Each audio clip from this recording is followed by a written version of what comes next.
TV Finance, en direct des marchés, Lucie Morlot, Antoine Fraisse, 9h-10h, l'ouverture de la bourse. Bonjour et bienvenue sur Direct Marché. Nous serons en direct tout au long de cette heure pour commenter l'ouverture des marchés européens.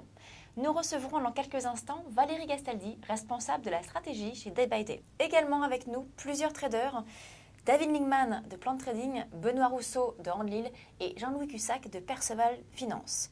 Tous ces traders pourront intervenir à tout moment durant l'émission pour nous alerter d'une opportunité de trade ou nous signaler l'évolution de leur position. Mais tout de suite, retrouvons Antoine pour le point CAC 40. À l'ouverture, le CAC 40 qui est à 4264 points en très légère hausse de 0,02%. On a un CAC 40 qui ouvre donc quasi stable à 7 points au-dessus de la clôture de la veille. Autant dire que le CAC 40 est à l'équilibre à 9h01. Du côté des marchés asiatiques, on a eu des clôtures en ordre dispersé. Le Nikkei, par exemple, a terminé la séance à plus 1,54%. Tandis que le Hang Seng, le marché chinois, a chuté, lui, de 2%. Donc un CAC 40 qui, après 2 minutes de cotation, est à plus 0,02%. Merci Antoine. On se retrouve dans quelques instants pour l'interview en direct avec Valérie Gastaldi. A tout de suite. Le salon des marchés financiers avec Investir et BFM Business les 23 et 24 mai au CNIT à la Défense. Un événement consacré aux marchés financiers. Forex, trading automatique, stratégie d'investissement. Programme et inscription gratuite sur www.salondesmarchésfinanciers.fr. Il est 9h02 et le CAC est toujours en très légère hausse à l'ouverture. Ce matin en direct avec nous pour commenter les marchés, Valérie Gastaldi. Bonjour Valérie. Vous êtes responsable de la stratégie des marchés financiers chez Day by Day.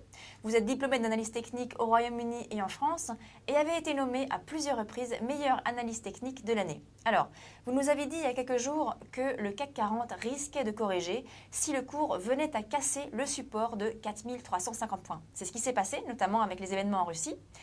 Donc, selon vous, est-ce que cette correction est terminée ou risque-t-elle encore de perdurer? Bonjour Lucie, merci de votre invitation.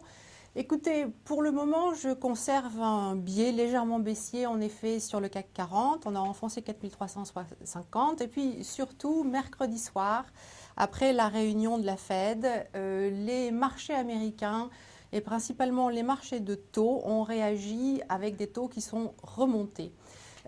Depuis un an à un an et demi, on peut constater que lorsque les taux augmentent aux États-Unis, alors les actions ont plutôt tendance à baisser. Ça peut être un frein pour l'investissement, des taux en hausse, et ça peut avoir un impact négatif effectivement sur les marchés actions. Donc, au vu de ces développements récents, j'ai plutôt tendance, on a cassé le support à 4350, on a une Fed qui fait des annonces qui sont mal perçues par le marché américain, effectivement à conserver un biais baissier. Alors, comme on peut le voir sur le graphique que vous nous avez envoyé ce matin, le CAC 40 est bien dans une tendance haussière de moyen terme. Là, malgré les replis du jour, pensez-vous qu'on puisse rejoindre le bas du canal à 4120 points ? Alors écoutez, vous pouvez voir en effet que nous avons un canal assez large qui guide les cours en gros depuis le début de l'année sur le CAC 40. Les bornes sont 4450 à 4100 à peu près en ce moment.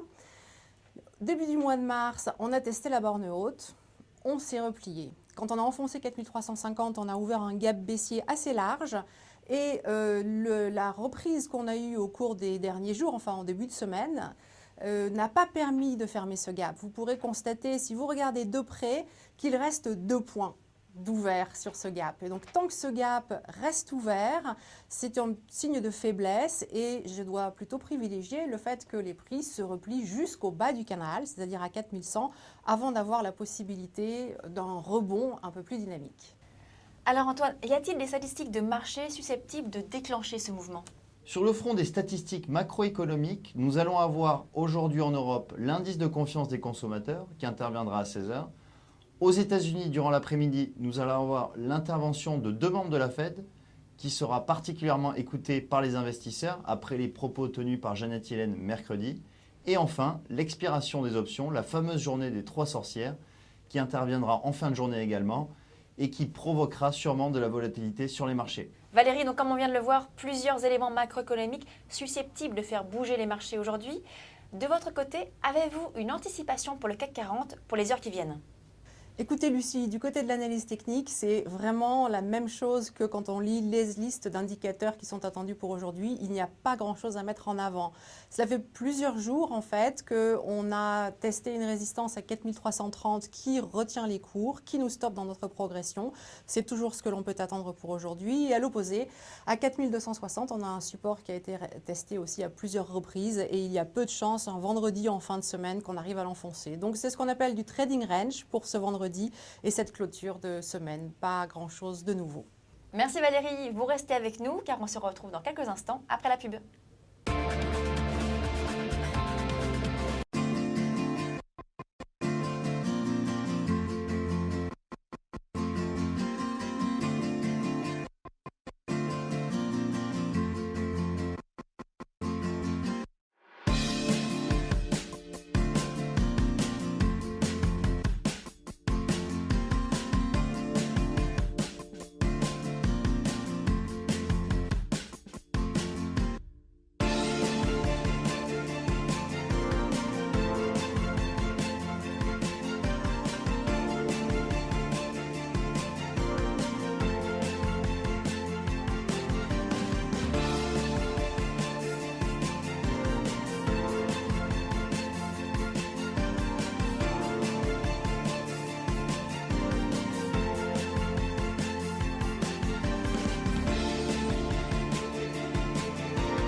Il est 9h08, nous sommes en direct sur TV Finance et c'est l'heure du point CAC 40 avec vous Antoine. Après 8 minutes de cotation, on a donc un CAC 40 qui accélère à la hausse à 4340 points en progression de 0,53%. Donc le CAC 40, comme on le voit bien sur le chart, dépasse sa résistance à 4330 points. Les places européennes sont à l'unisson. Le DAX, par exemple, ouvre à plus 0,63%. Et maintenant, nous recevons en direct Julien Nebenzal, analyste chez Day by Day, pour sa stratégie sur les turbojours.